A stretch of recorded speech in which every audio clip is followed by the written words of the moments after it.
Talk about an unboxing.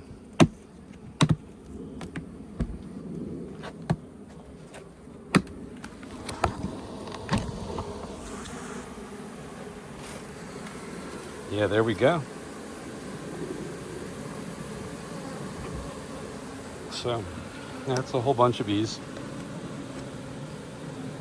And theoretically there could be another queen in there.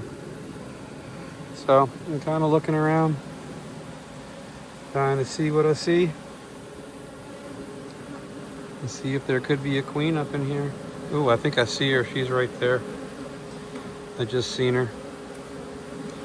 Let's see if I can get her to come out.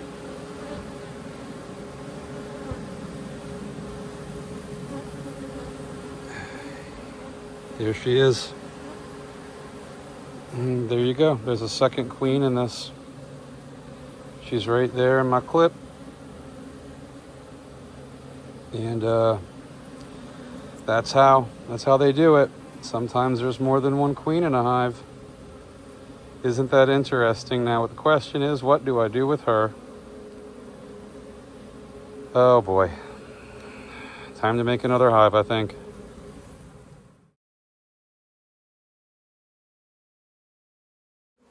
It's amazing to me.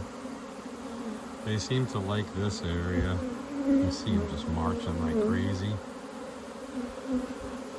I don't see a queen anywhere else. Not that there couldn't be a queen in there, but she's in the box below. So let's let them work this out today, and we'll come back and see what tonight looks like. Hell yeah.